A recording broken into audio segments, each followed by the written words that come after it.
Top 1. The Mahabharata Weapon. In 3102 BC, during the climactic Kurukshetra war described in the Sanskrit epic Mahabharata, a devastating weapon was unleashed on the battlefield. This event, according to ancient Indian texts, did not resemble any known warfare of its time. Instead, it was something far more terrifying. The passage reads with disturbing clarity. A single projectile was launched, glowing with the brightness of 10,000 suns. It produced searing heat, blinding light, and a shock wave that toppled elephants and chariots in a radius of miles. Birds ignited mid-flight. Rivers boiled. The earth trembled beneath the feet of warriors. What was once a strategic battlefield was transformed in seconds into a wasteland of scorched earth and melted sand. But this was not a modern war. According to the text, it occurred in an age when metallurgy was primitive, and armies fought with swords, spears, and bows.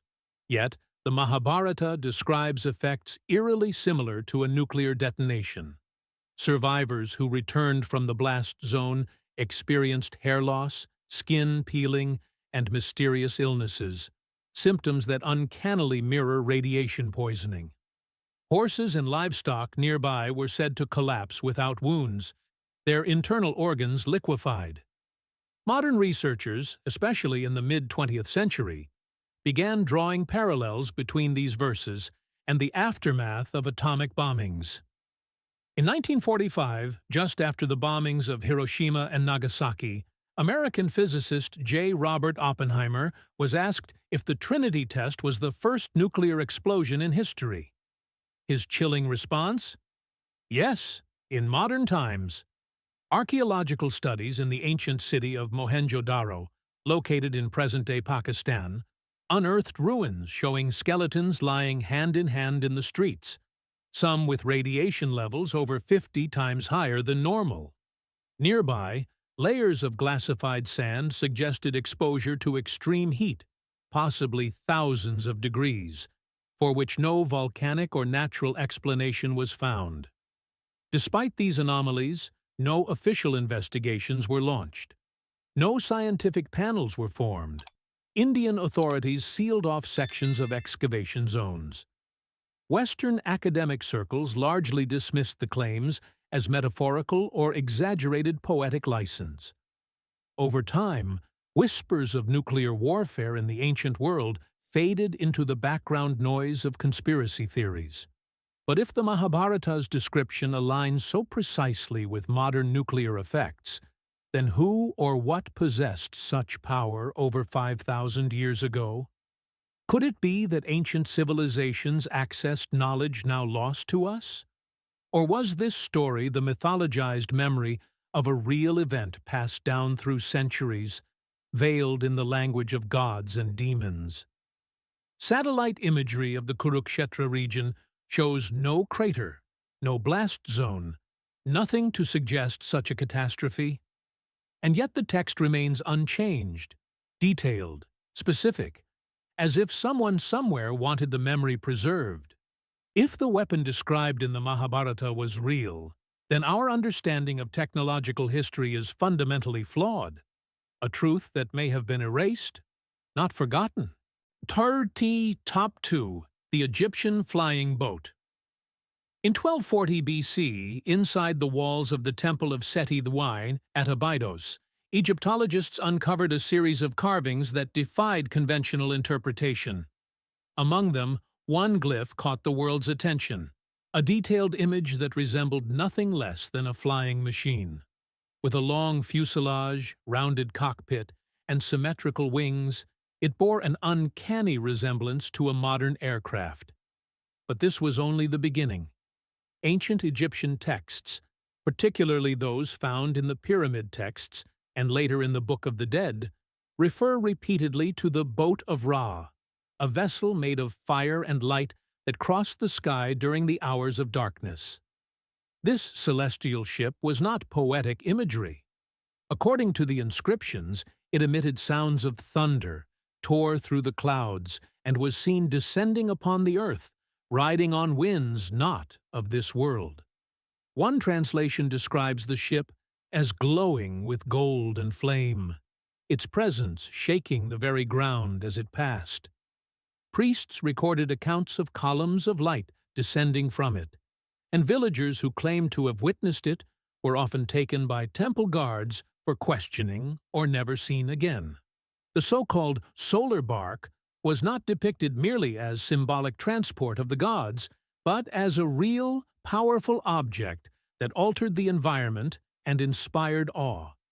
In 1891, British explorer and mystic H. Carter documented an obscure papyrus fragment found near Luxor.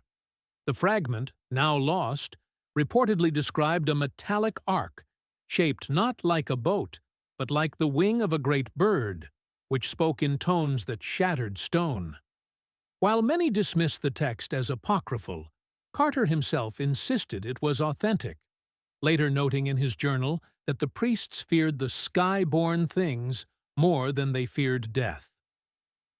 Fast forward to modern Egyptology. The debate remains polarizing. Mainstream scholars interpret these texts and carvings as stylized symbolism, perhaps distorted by centuries of copying and erosion. But others suggest that a deeper narrative is being overlooked, one in which the gods did not merely represent forces of nature, but were remembered as beings that descended from the sky in technological craft, later deified through millennia of myth-making. Complicating matters further is the phenomenon of palimpsest carving, where older reliefs are scraped away and new inscriptions etched over them. Some researchers argue that the most aircraft-like images, at Abydos, were created unintentionally by overlapping layers of glyphs. But this explanation doesn't account for the textual descriptions independently preserved over centuries of a vessel that moved without sails, wind, or water. What's more, early Coptic Christian texts written over 1,000 years later still refer to the fire chariot of Ra and warn that its return would signal the end of the current age. Even in their adapted theology, the memory of something unnatural crossing the skies endured. If the flying boat was just a metaphor, why did it need guards? Why did its appearance shake buildings and instill terror? And why are there no comparable metaphors of sky vessels in other river civilizations of the same era? The idea that ancient Egypt merely imagined these encounters becomes harder to defend when one studies the consistency, reverence, and terror associated with this so-called boat. Perhaps the gods never sailed the Nile. Perhaps they flew far above it. Top 3. The Sumerian Sky Gate. Around 2100 BC, deep in the ancient city of Nippur, archaeologists unearthed a series of clay tablets inscribed with cuneiform that belonged to the earliest written texts of human civilization. Among them was a passage that stood apart, not in its language, but in its implications. It described a structure called the Dur Anki, literally translated as the bond between heaven and earth. To most scholars, this was interpreted as a poetic metaphor. But the rest of the text refused to conform. It described a place of meeting where the gods descended and returned, accessible only by passing through a door of light, surrounded by a vibrating hum. It stood on a land where no wind blows, where the soil is dry yet never dusty, and where no bird takes flight, a land not made by hands, suspended beneath the vault of the stars. More than myth, the text outlined detailed procedures for approaching the structure, specific chants, timing by celestial alignment, and isolation rituals. The priest who entered was said to be changed forever, sometimes never returning. The description echoes initiation rites, but it also hints at something else: contact with a force or dimension beyond the physical. Further texts from the Enuma Elish and the Epic of Etana echo similar themes: journeys into the sky, visitors from above, and structures that shimmered in the desert, without casting shadows. One clay tablet, now preserved in the Vorderasiatisches Museum in Berlin, even depicts a stepped platform surrounded by radiant beams and guarded by animal-human hybrids. Some interpret this as a stylized ziggurat, others as an ancient launchpad of sorts. The most chilling element appears in the Gudea cylinders, a pair of inscriptions describing King Gudea of Lagash receiving instructions in a dream from a being who shines like burnished bronze, telling him how to build an Eninu, a temple designed to connect heaven and earth. The being described a chamber of meeting where the stars moved closer and light flowed like water. This language, ancient, cryptic, yet strangely evocative of electromagnetic or gravitational phenomena, doesn't match the tone of religious ritual. It suggests direct observation, physical experience, and memory. Modern scholars generally dismiss these accounts as spiritual allegories or metaphors for astronomical tracking, but others point out the repeated references to actual physical structures, ones not yet located but described in coordinates relative to constellations and equinoxes. And unlike other myths, these stories don't end in tragedy or divine punishment.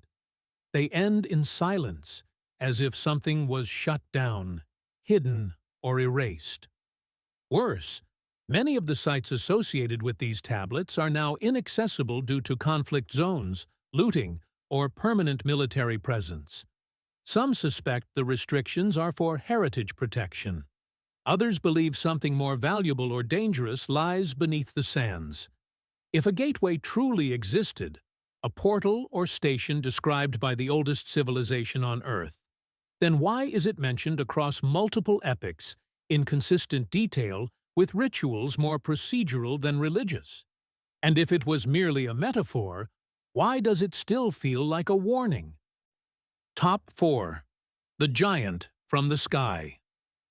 In 467 BC, near the city of Phanagoria, along the eastern edge of the Black Sea, an earthquake exposed a cavern that had remained sealed for centuries.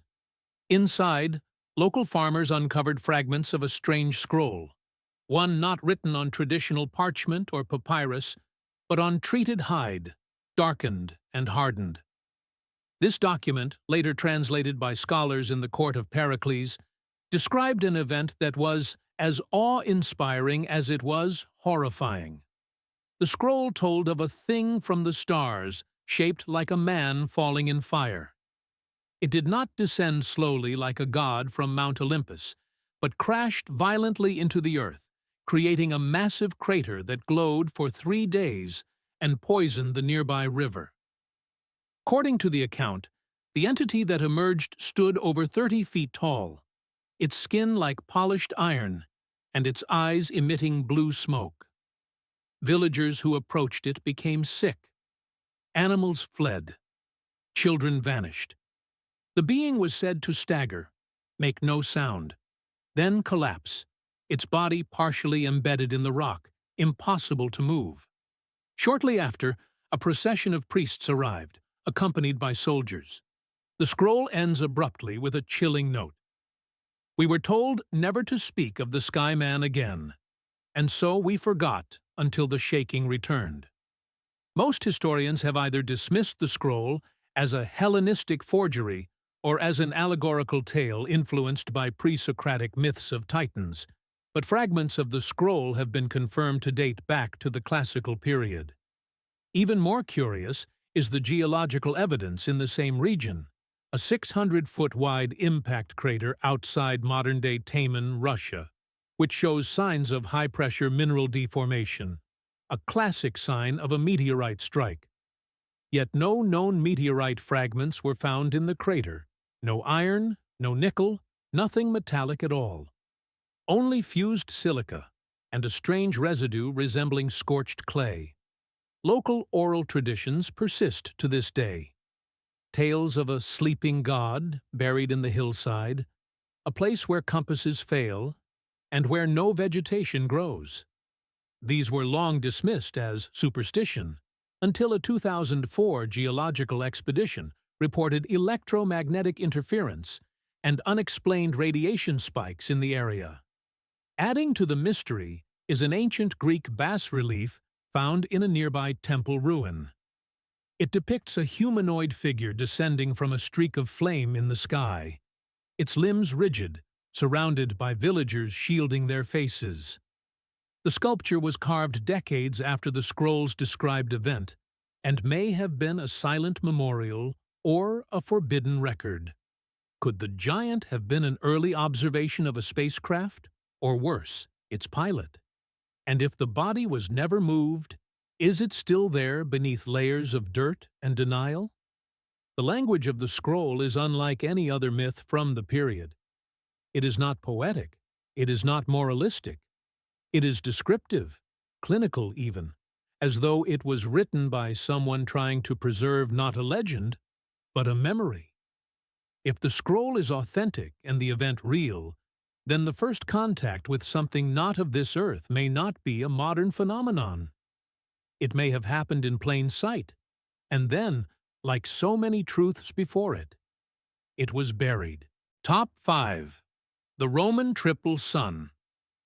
In 74 AD, the Roman historian Pliny the Elder recorded a celestial event in his Natural History that defied both science and superstition.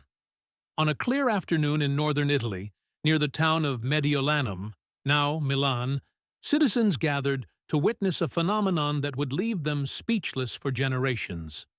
According to Pliny's account, 3 suns rose into the sky, burning equally bright, and hung motionless for the length of a prayer.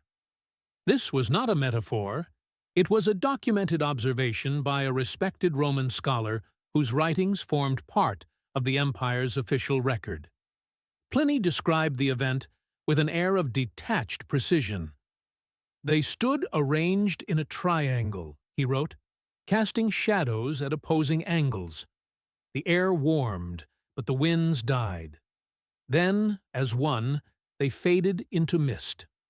At first glance, this might seem like a rare atmospheric illusion, a known phenomenon called a parhelion, or sun dog, caused by ice crystals refracting sunlight in high cirrus clouds. But the Roman record continues in ways modern meteorology cannot explain. A second account uncovered in 1938 from the Annales Maximi, the state archive of the Roman Senate, notes that temples across the region were closed for days, with priests declaring the event a rupture in the order of the heavens. The report mentions that livestock refused to eat, birds circled the same radius for hours, and 2 watchtowers in the western province of Gaul caught fire without lightning or flame. The phenomenon lasted nearly 4 hours, far longer than any parhelion ever recorded, and was visible not only in Mediolanum, but reportedly as far south as the hills outside Rome. Even more puzzling is the reaction from Roman leadership. Emperor Vespasian ordered silence. All scrolls referring to triplicate suns were to be removed from state libraries. Witnesses were either ignored or reassigned. In one chilling note preserved in the private journal of a senator, the phrase appears, "The sky broke, and we were told to forget." Centuries later, in 1571, Italian astronomer Giovanni Battista Riccioli referenced the triple sun of old when attempting to describe another mysterious event observed near the Alps. He compared it not to optical illusions, but to celestial engines opening new doors in the firmament. And, still today, the Vatican archives reportedly hold a sealed section labeled Sol Triplex, AD 74, contents unknown. If this was simply an atmospheric trick, why did Roman authorities treat it as a theological crisis? Why did temples close and public discussion cease? Why were copies of the record hidden, some only rediscovered by accident nearly 2,000 years later? One possibility remains. What the Romans witnessed that day was not a trick of light, but a fracture in their reality. A glimpse of something layered behind the sky they thought they knew. And if their records are right, it did not rise. it appeared. Ceylon Top 6. The Tibetan Thunder Wheels. In 826 AD, within the remote cliffside monastery of Samai, the first Buddhist monastery in Tibet, monks uncovered an older set of texts hidden in a sealed copper chest beneath the library floor. Written in a pre-bone script known to only a few initiates, the parchment was brittle, its ink faded, but its message rang with terrifying clarity. It spoke of the Drongthal, translated loosely as the wheels that roar, said to have been used in the time before kings, devices that could summon thunder without clouds and shake mountains without touch. The manuscript described a sacred ritual known only to high initiates. When performed atop designated mountain plateaus, the Drongthal would be activated by aligning with specific star constellations, focusing sound through conical horns and polished metallic chambers. Once triggered, the device would emit a deep, resonant vibration, a pulse so intense that it could split stone, shatter trees, and render birds flightless. According to the text, entire valleys were once flattened not by war, but by the misaligned activation of these thunder wheels. Their use was eventually forbidden, deemed too powerful to remain in mortal hands. The devices, or perhaps blueprints of them, were sealed in stone vaults within the Himalayas, guarded by silence and snow. Modern interpretations vary. Some scholars believe the texts refer to symbolic thunder, a metaphor for spiritual awakening or inner power, but others argue that the descriptions are too physical, too specific. The parchments note exact acoustic frequencies, geometric diagrams of the conical devices, and warnings about directional use. One passage even cautions, "Point not the wheel toward the valley, unless you wish to unmake what the gods have formed." In 1968, during a covert high-altitude research mission, Chinese military engineers documented unexplained seismic activity near Langtang, Nepal, a region once home to bone ceremonial platforms. No faults ran through the area, yet boulders the size of oxen had been split cleanly in half, without signs of impact or pressure. Later expeditions to nearby caverns unearthed bell-shaped bronze artifacts with unusual engravings, rings of overlapping sine waves, and star maps centered on the constellation Draco. While these artifacts remain classified by local authorities, photographic leaks in 1993 sparked a wave of speculation about acoustic weaponry in ancient times. Curiously, modern acoustic research confirms that low-frequency sound waves, infrasound, can cause nausea, disorientation, or even internal bleeding at sustained exposure. In military testing, directed sonic devices have been developed that match certain patterns described in the manuscript. But no known modern device can generate effects on the scale described in these ancient texts.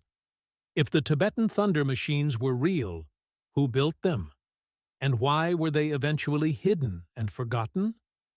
Were they remnants of a lost technology, one based not on fire or metal, but on resonance and geometry?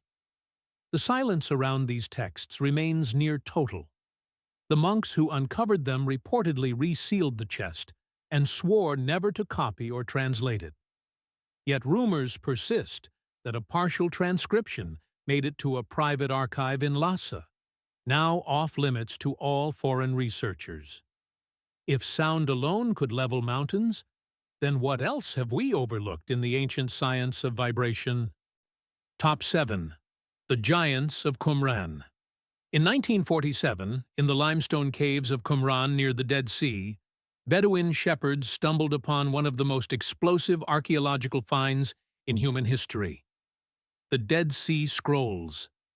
Among them, buried beneath layers of dust and neglect, lay fragmented parchments that scholars would spend decades deciphering. But one scroll stood out, a text that even the most cautious academics admitted had no counterpart in any known religious doctrine. It was called the Book of Giants. Unlike the other scrolls which focused on law, prophecy, or ritual, the Book of Giants detailed events from a time when beings known as the Nephilim walked the earth. These were not men, nor were they gods. They were described as the offspring of Watchers, entities who descended from the sky and took human women, creating a race of unnatural hybrids. The giants were said to be enormous, capable of feats beyond human strength, but plagued by inner torment and uncontrollable rage. What made the text so disturbing was its tone. It was not mythic or poetic. It read like a confession. The giants speak of dreams in which a great tablet was submerged in water and dissolved, and in which a tree was uprooted from earth and thrown into the void. These images are interpreted by angelic beings as divine judgment. A flood meant to erase the corruption they brought. But deeper into the fragments, the scroll becomes more specific. One section describes a moment when the Nephilim looked to the sky and saw the gates close and the Watchers retreat to the upper realm. Another tells of a gathering in which they attempt to build a tower of sound to call them back. These passages suggest a technological or energetic understanding far beyond simple stone and fire. Some scholars believe the giants' knowledge included astronomy, metallurgy, and weaponry, hints that they not only lived among humans, but also accelerated early technological development. Others argue that these were cautionary tales meant to illustrate divine boundaries, but the physical descriptions are detailed. One fragment mentions limbs like bronze pillars and a voice that cracked the earth.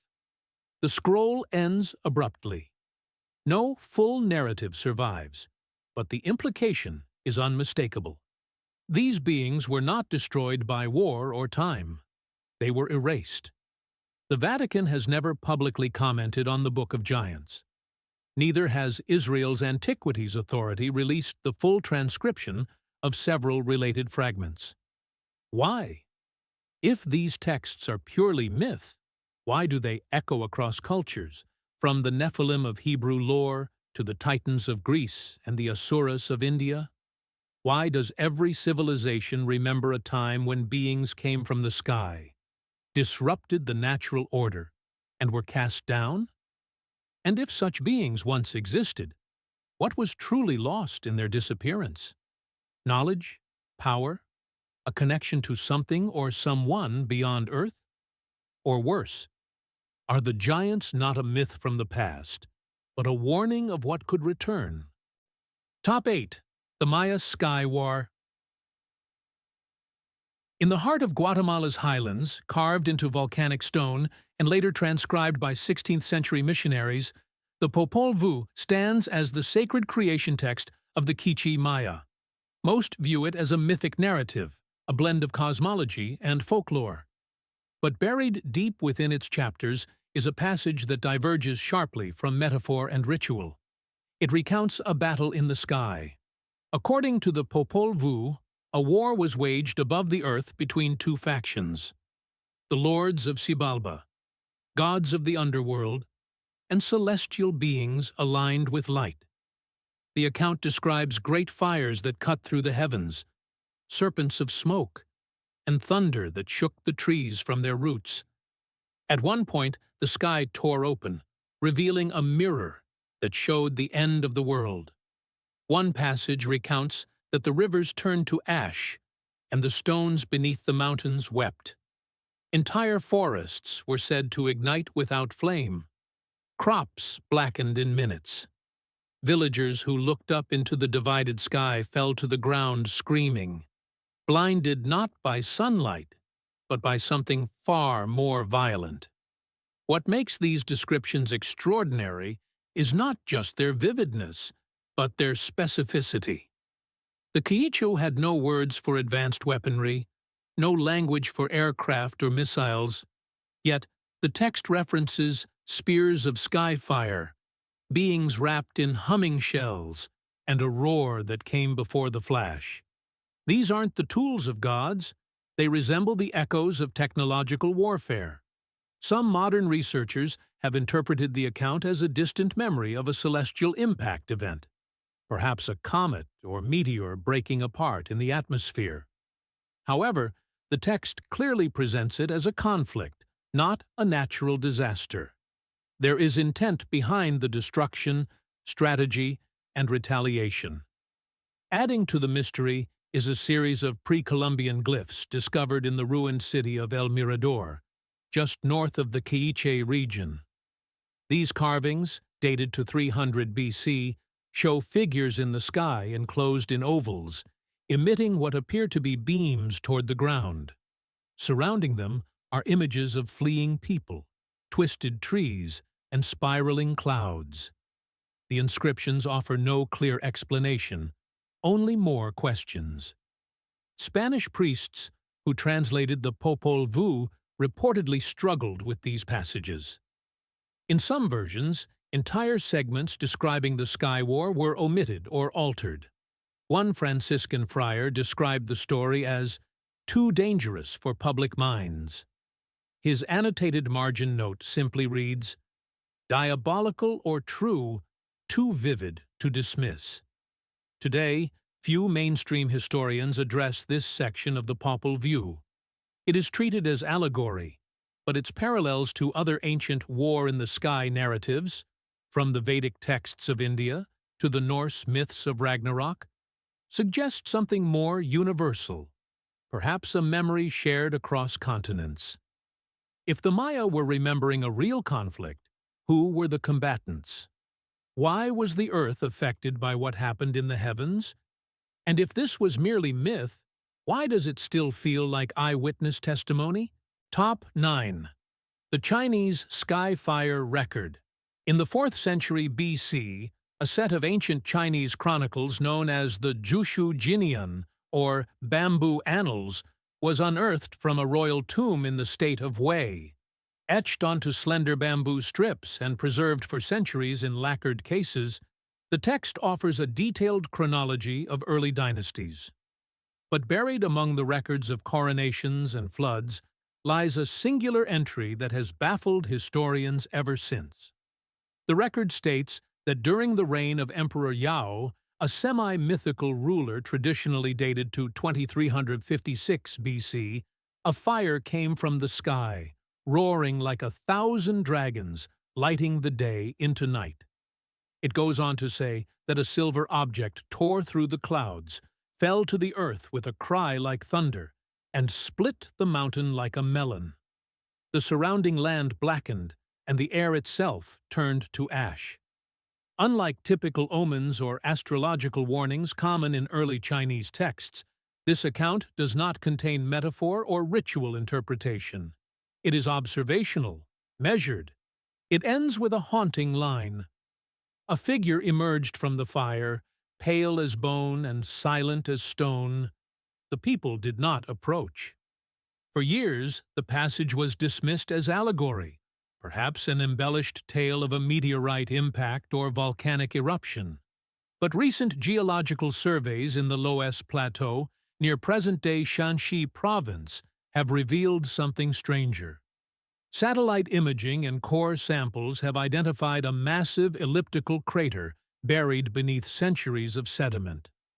The composition of the impact zone shows vitrified quartz and traces of high-energy plasma discharge, not typically associated with natural meteorite impacts. Chinese archaeologist Zhang Wangshu, in a 2007 private report later leaked online, described the area as showing electromagnetic anomalies, an absence of organic life, and soil properties consistent with high-frequency radiation exposure. His team found fragments of metallic compounds not native to the region, including a silvery alloy that resisted corrosion even after prolonged exposure to acid. Local legends surrounding the site add another layer of mystery. For over 2,000 years, villagers have warned of the white man from the sky, a being they describe as silent, eyeless, and shrouded in light. The area is still considered cursed. No animals graze there. Compasses spin wildly, and attempts to build roads through the region have consistently failed due to unexplained machinery malfunctions. Adding to the enigma is an ancient bronze disc found in a nearby tomb, engraved with spiraling patterns and star charts, aligned not with Earth's current sky, but with a celestial configuration from over 10,000 years ago. Some believe it was left behind to mark the event or the visitor. If the bamboo annals truly describe a visitation, not just a cosmic impact, then it may be one of the earliest written records of an encounter with something not of this earth. And if a figure did step from that burning sky, as the text insists, who was it meant for? Top 10. The Norse Black Sun. Sometime between the 10th and 11th centuries A.D., in the wind-swept fjords of Iceland, an anonymous skald composed one of the most haunting prophecies in Old Norse literature. It was called the Völuspá, or the Prophecy of the Seeress, and it forms the opening poem of the Poetic Edda, a foundational text of Norse mythology. Most know it for its apocalyptic vision of Ragnarok, the twilight of the gods. But hidden within its verses is a far more cryptic account, the coming of the Black Sun. The passage in question reads, "The sun turns black, earth sinks in the sea, hot stars rain down from the sky. Steam rises in fire, high flame licks heaven itself." To some, this is the poetic rendering of a volcanic eruption. But scholars who specialize in Norse cosmology note that the language differs from traditional metaphor. The text goes on to say, "Then shall a hall be raised of gold, brighter than the sun, and from it shall descend the watchers of time, cloaked in ice and fire." What is most disturbing, however, is a seldom translated stanza, omitted in many modern versions, in which the seeress describes a moment when the sky shattered like brittle stone and a mouth opened above the pole. She speaks of a creature of metal and hunger that slithered through the breach, its eyes like suns, its breath cold enough to steal time. This imagery appears nowhere else in Norse myth. It does not correspond to gods, monsters, or giants. It reads like an intrusion, something foreign to the mythological system. The text describes a shadow that falls across the 9 realms, not cast by a god, but by a thing without name, older than the first frost. In 1904, during a translation effort by Norwegian linguist Olav Jørgensen, a marginal note was discovered in an older vellum copy of the Völuspá. It read simply, "These lines are not of the poet. They are from before." The implication being that certain stanzas predate even the mythos they were folded into, possibly fragments of oral memory preserved from an earlier, forgotten age. Modern astronomical interpretations have attempted to link the Black Sun to a solar eclipse, perhaps paired with a meteor storm or volcanic winter. But this explanation fails to account for the vivid references to time distortion, metal creatures, and watchers from a golden hall. If it were merely mythic symbolism, why is it so mechanically detailed? Furthermore, magnetic anomalies have been recorded around Snæfellsjökull, the glacier-capped volcano often associated with the Norse underworld. Compasses deviate, birds refuse to nest, and at least 2 expeditions have reported sensory hallucinations while camping near its crater rim. Local folklore calls the area the mouth of the deep sky, a phrase eerily aligned with the seeress's vision.